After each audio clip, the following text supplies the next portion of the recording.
Okay, so this training is on installing WordPress using Fantastico Deluxe. Okay, so if you have a hosting account, in my particular case, I happen to be demonstrating this on a HostGator account.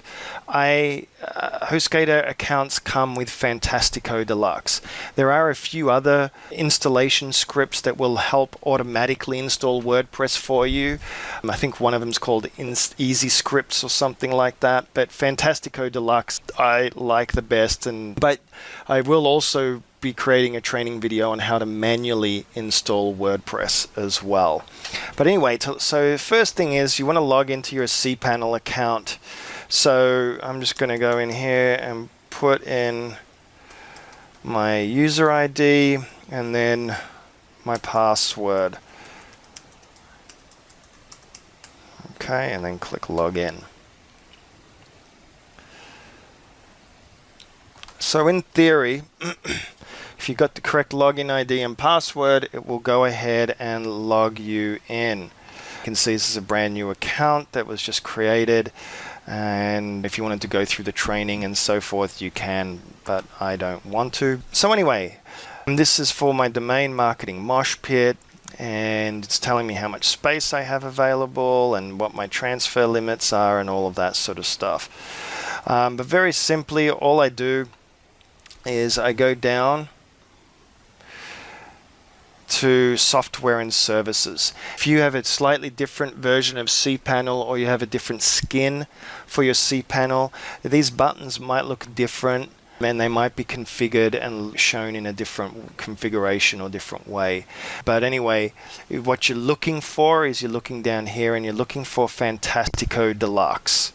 Okay, and if I click on Fantastico Deluxe, what it is basically a script, a little piece of software that can install many different web applications for you, including WordPress, which is what this video is about. Now, when I look on the left-hand side here, just to give you an idea, HostGator comes with a lot of different systems in here. It's got, blogging systems, classified, content management systems, customer relationship softwares, and if you check out some of these on the web and find out what they do, I mean, some of these software programs are really, really good and can be really, really handy depending on what your business is. For the most average user, you're not going to be concerned about that, but there is like ticketing systems and discussion boards and all sorts of fun stuff. So anyway, to install WordPress, I click on WordPress. And here is where I can go ahead and click New Installation to install WordPress. Now you can see here it tells me how much space is available on my account, how much disk space is required, but also it's telling me what version of WordPress it's going to install. Now, just so that you know, it's rare that your hosting account is going to have the latest version of WordPress. It really depends on the hosting company that you're using and how often they update their scripts and other unknown reasons. But the point is, it doesn't really matter, because once you've installed WordPress, with a click of a button, you can upgrade it to the latest version very easily and very quickly. So what I would do is I'd click on New Installation here, and you can see it brings in my domain name, and then there's some details that I need to go in here and fill in. First things first, I have to select the domain. Okay, you can have multiple domain names attached to a hosting account if you want to, but you can only have the WordPress installation function correctly with one particular domain.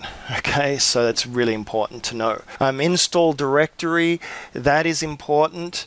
In 99% of the cases, you'll leave that blank, simply because if you're using WordPress as your main website, when people go to marketingmoshpit.com and you want them to see your WordPress website, then leave it blank. If you want to have it under a folder for whatever reason, you're more than welcome to. And the only cases where that would really be applicable is you already have a main website and you're literally installing WordPress just for blogging, and you might have a blog section on your main website that will point to, marketingmoshpit.com/blog.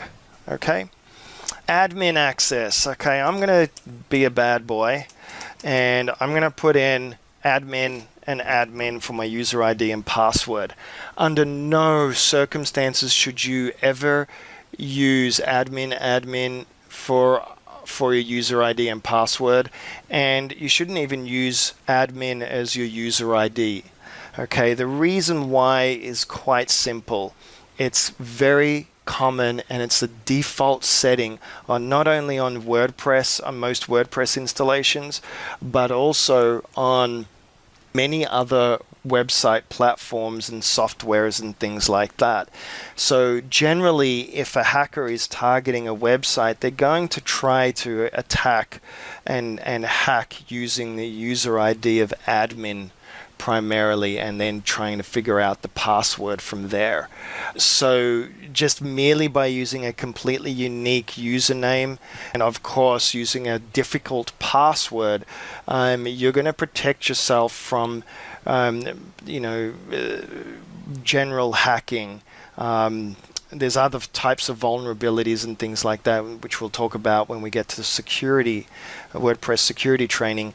But this is going to protect you from anyone being able to just basically hack into your website, WordPress backend, and wreak havoc in there. Admin nickname would be the name. Like if you're going into your WordPress and you're posting pages and content and it says who the author is, this is the name that you would have that in there. So some people might leave that as admin or might put something else in there. And you can change a lot of this later, but generally the username is a little bit more difficult to change, okay? Because you can only really remove it from your account by deleting that user ID completely. So there's a little bit more of a process there. Then you want to have your master email address for your WordPress account. You've got your site name, which I recommend that you use whole words for your site name or your brand or whatever your website is. Rather than the domain name there. And also you have a description, which is basically a tagline. So it should be a short 3 to 8 words describing your website. Again, these can all be changed once WordPress is installed, and the site name and description may, depending on your theme, may show on your website. So then all I do is I just click install. Okay. And now the system's gone ahead and installed WordPress. Now the cool thing about Fantastico is that it's gone ahead, it automatically creates the MySQL database and then obviously configures everything so that I can literally right now go and log into my WordPress site. But first I need to just click finish installation. And then it's just going to ask me if I want to email the details of this installation to myself. So I can put in my email address in here and it'll send me an email with the details of the installation just so I can have it on record. And it tells you what your passwords are in here and all of that. So that way, everything's pretty easy and pretty plug and play. You can see here it's even telling me where I can go to access my admin area to log in. So there's the login location of this particular installation. Okay, and so that's basically it for this training. Thank you.